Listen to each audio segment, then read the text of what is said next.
and Commander Reese Hardy over the West Side Division. We are out here at 202 Forum Park on an officer-involved shooting. I will say at the very beginning, we are very thankful. Our officer was injured, but not seriously. Information is preliminary, but I'll tell you what we know. At 12:44 p.m. today, we received a call of a suspicious person with a weapon, and the apartment given was 297.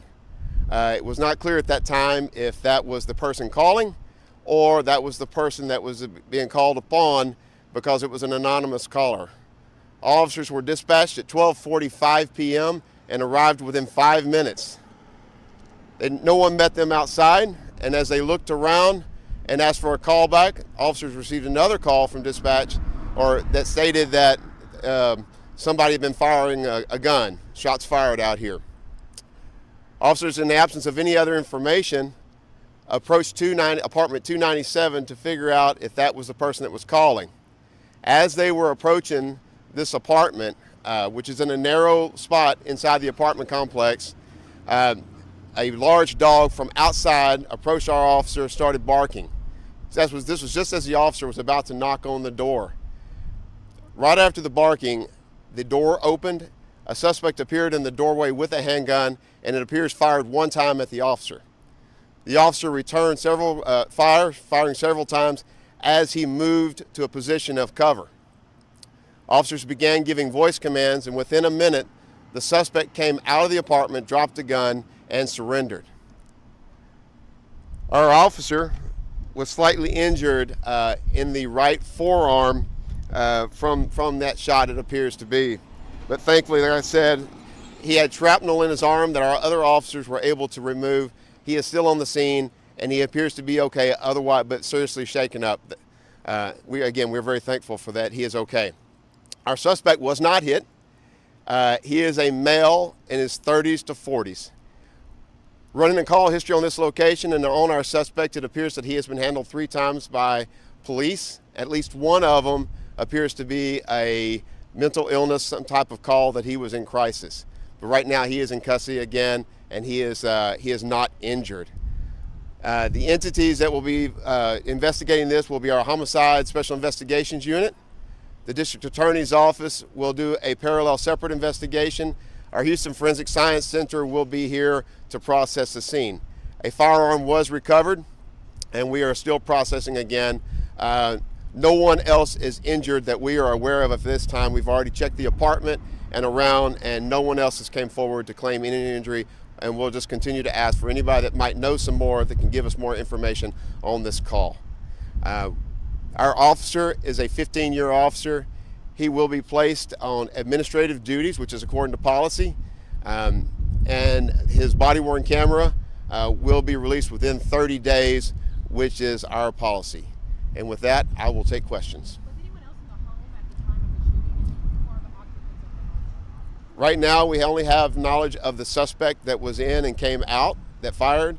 We did check the apartment a couple of times. No one else was in the home, and no one else has come forward. From what you've seen of this man's history, was there anything that said he shouldn't have had a legal gun? We're still working through that. That's for more information. We'll have to do the investigation, and maybe all of that will come out.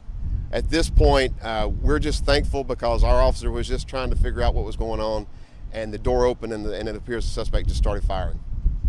It doesn't sound like the 911 caller. It sounds like he could have given more information. Is there anything you want to say about people calling in this situation? That's a great question, and thank you for that. We always need as much information as the public has and can share for us. We want to prepare our officers. They're already going into a dangerous situation every day with these types of calls. The more information we have, the better prepared we can be, and hopefully save not just our officers' lives, but the lives of the public that we are encountering every day. To be clear, the officer wasn't hit by a bullet or he was grazed by a bullet? It appears that he was hit, grazed by a bullet. That's what it appears at this time. Obviously, more information will come, but there was metal removed from his arm, his right forearm.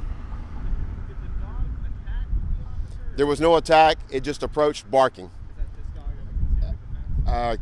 Let me. Yes, if That one. it's a dog with some type of wrap on its torso, Sweater. sweater, yes. But it is very likely, we're still trying to figure this out, but it's very likely that that dog belongs to the suspect.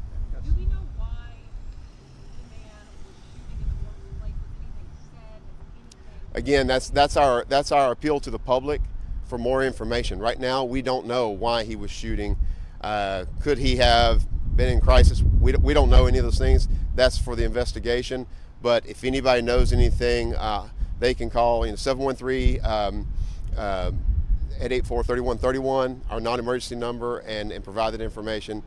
We'll take the tips line too. We'll take information any way we can get it. Did the other calls of service involve a gun or a weapon of some sort? Or did the person I don't have that information at this time. We can get that and share that later. And was it just the one responding officer, or did the There was 3 officers that responded. Again, they were here within 5 minutes, but it was our one officer that was closest to the door, and he was right up there in that little walkway right there by the door. any message about this could have been a lot worse, a very different type of situation, especially with so many neighbors entering this area and your office? We all every day we're asking the public's help in every way possible. Be mindful of their own safety. Be mindful of their neighbor's safety. Report suspicious activity. In this particular case, right now what we have is an anonymous caller that did, and we're thankful for that. But we'll take more information. Even if you don't want to give your name, please tell us all you know about the incident, a description of the people that might be doing this. Prepare us as best as possible and give us the best chance to deal with this the right way.